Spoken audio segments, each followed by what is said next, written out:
woke up myself. But these mountains are insane. So I want to show you Tantraya just a little bit here. So hold on. Alright. So this is a little gazebo area here. A lot of just chilling, reading, all that kind of stuff. Some work gets done. This is the property.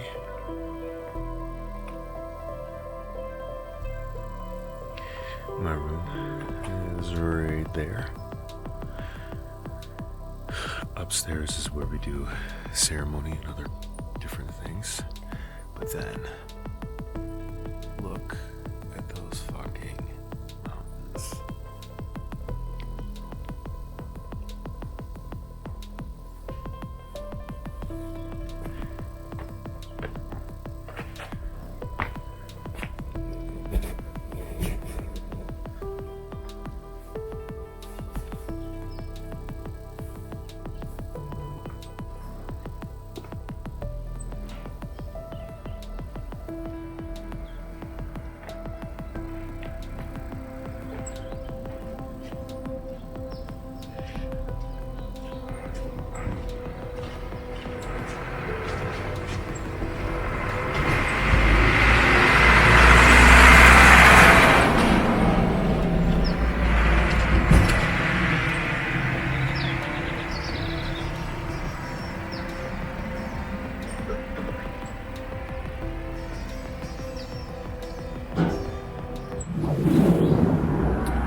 So it's kind of hard not to fall in love with a place like this.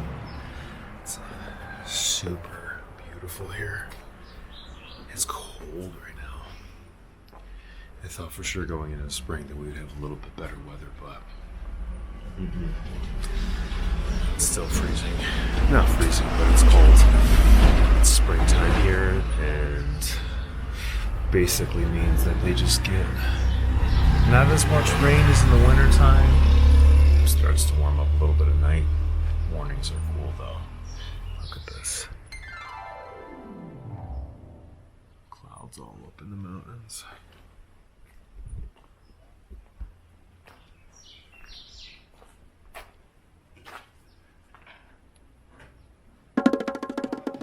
Walking through Pisac. Right. So you're our tour guide currently. Right, we're gonna take you right here to Coco Mama. Coco Mama? She makes the Wachuma chocolate. Oh, perfect. Drugs. Let's see. Coco Mama. Is it open? Okay. She's not home. No drugs today.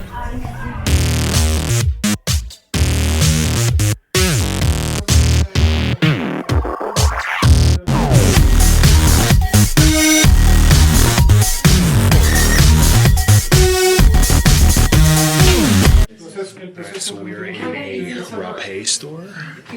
Rapé is like this tobacco plant-based powder medicine, and you use this kind of device to blow it up your nose. Generally, you use it after ceremony is over with. It kind of ground you. It's like definitely a shock to the system, but also obviously there's like some nicotine that gets into your blood.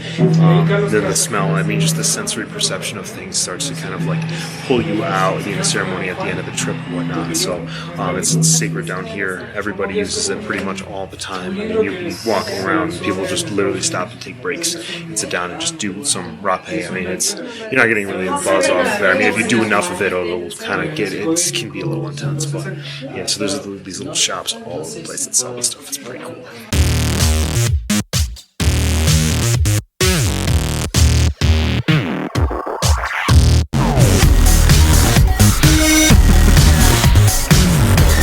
Kind of tight quarters here.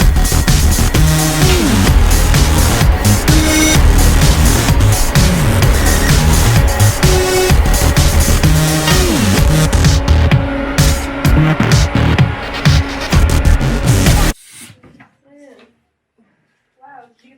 it's not. That's one Yeah. I strongly recommend this. Which one is that? This is the feminine one. Okay. So it's just an image basically of your cabbage and then yeah, the fractal. Must have Babenzana. Yeah. On the street, it's called the Crypto Kalakana light.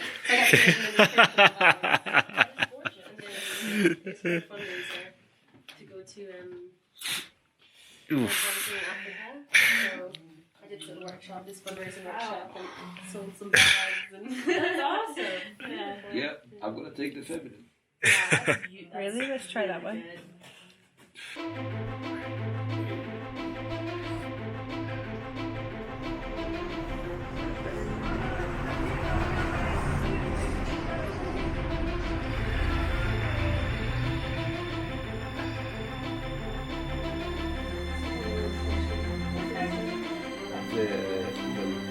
You do it so gently. That one was light.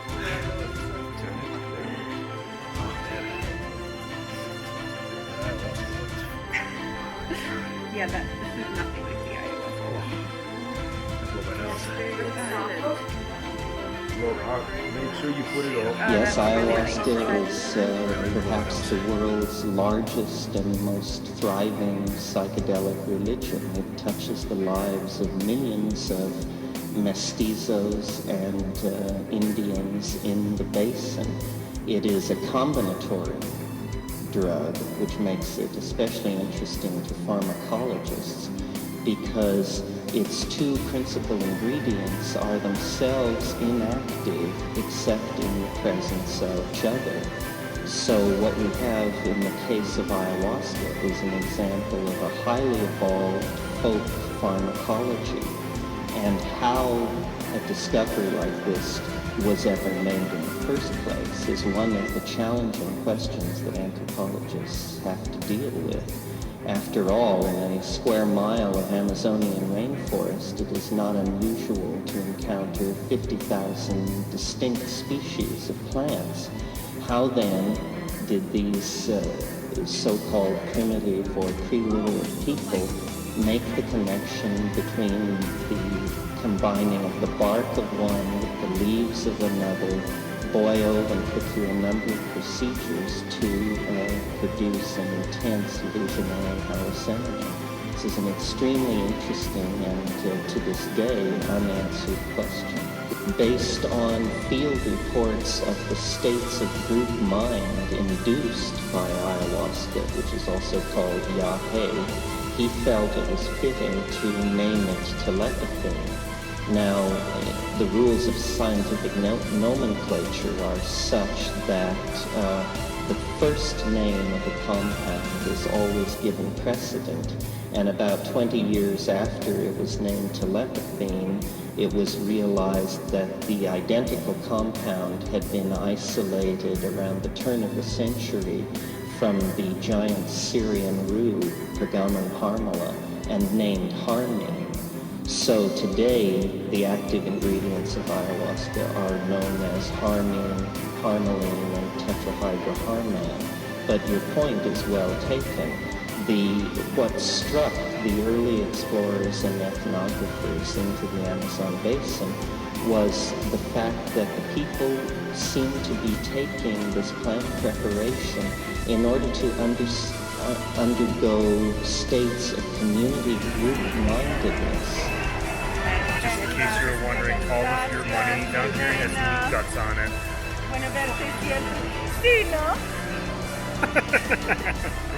What did she say this time? His eyes are so beautiful. Azul. Mucho azul. Oh, gracias. Gracias. Gracias, mi reina. La próxima, Angelica. Ciao. Hasta luego. And during these intoxicating intervals, social plans relative to migration, hunting, and warfare were undertaken by the elders of the tribe.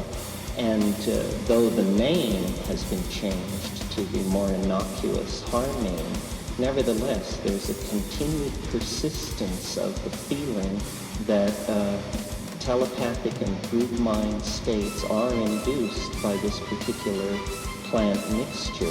And it's particularly interesting in the light of the fact that the chemical constituents which make it go are in fact found endogenously in the human brain.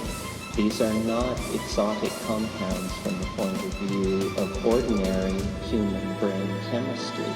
So there is a suggestion there that manipulation of neurohumoral compounds, brain neurotransmitters, and that sort of thing may in fact open the door to untapped areas of human potential.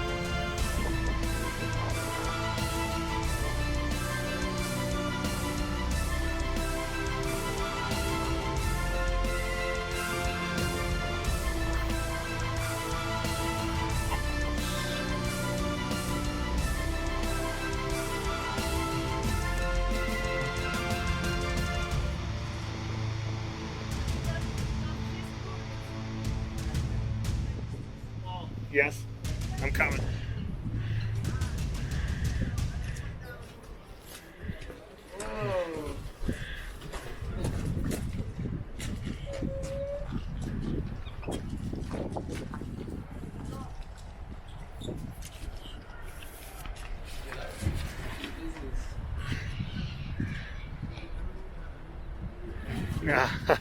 Yeah.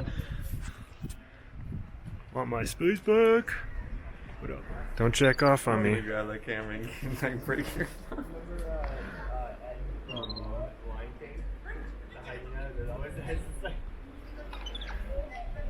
Oh, look at that one.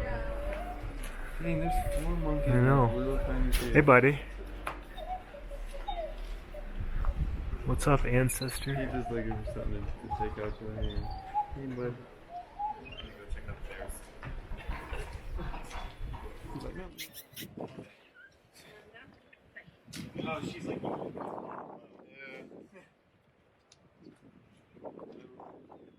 Or just like watches for sale.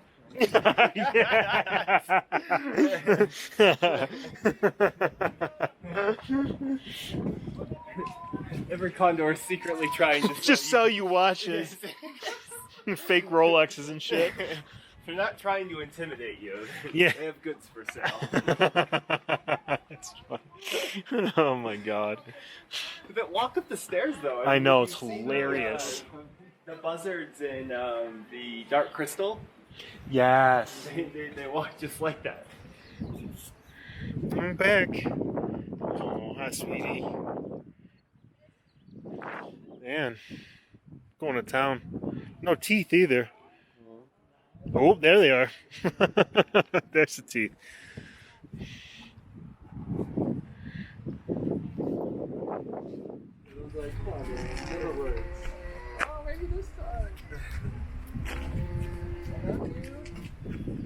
Really beautiful fur. Yeah. Hold on.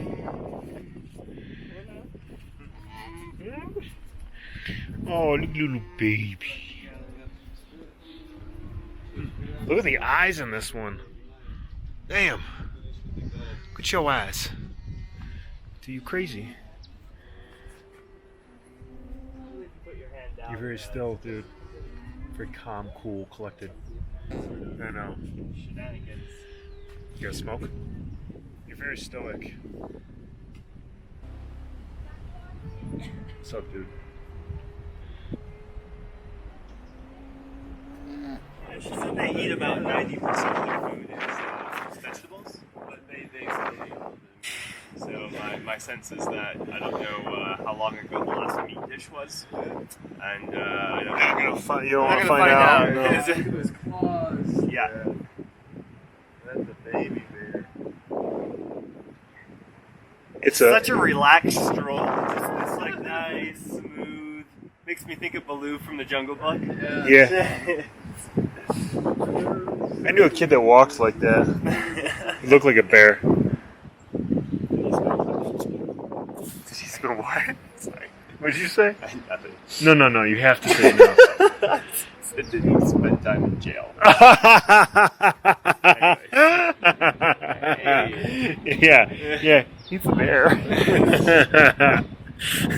Like a color of bear. There's a clear distinction there. Yeah. Yep. I don't remember what his grinder profile said. Wait a minute, this guy's grinder profile says. Barely legal.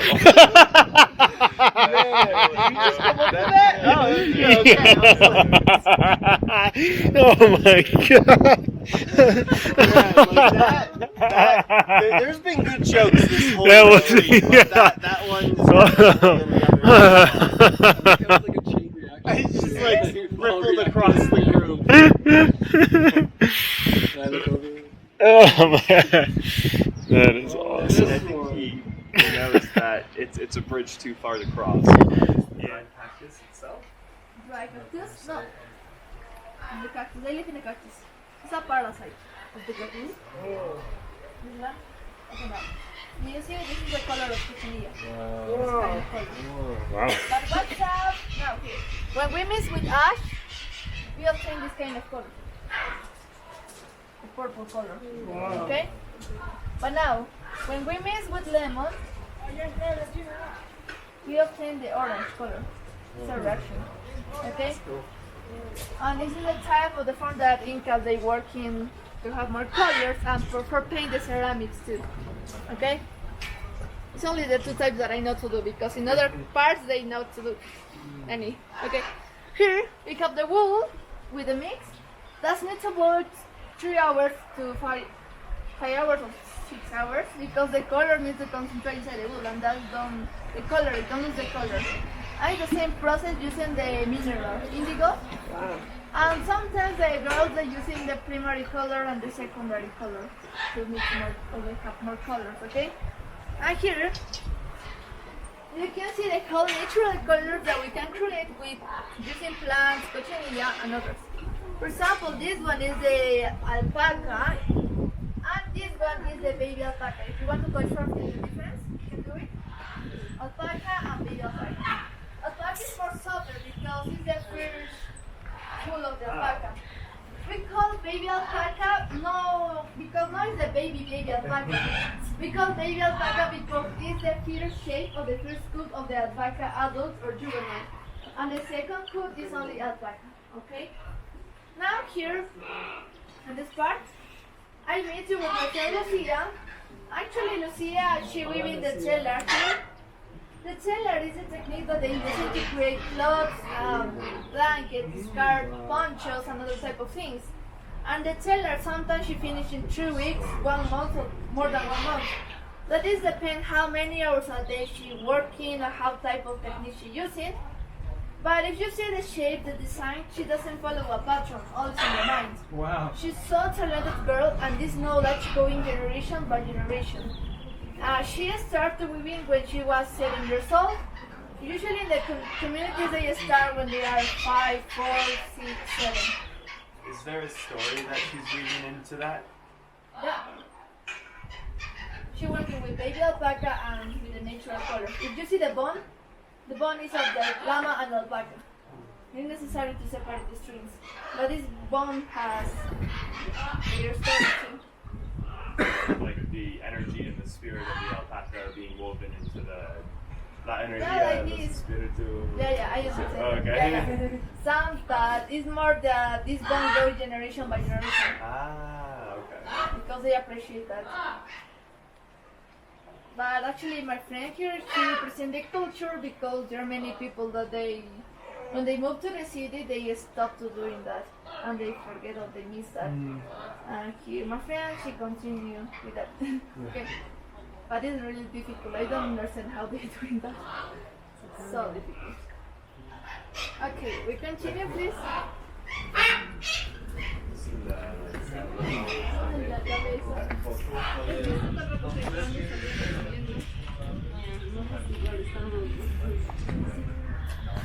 Okay, we finish here.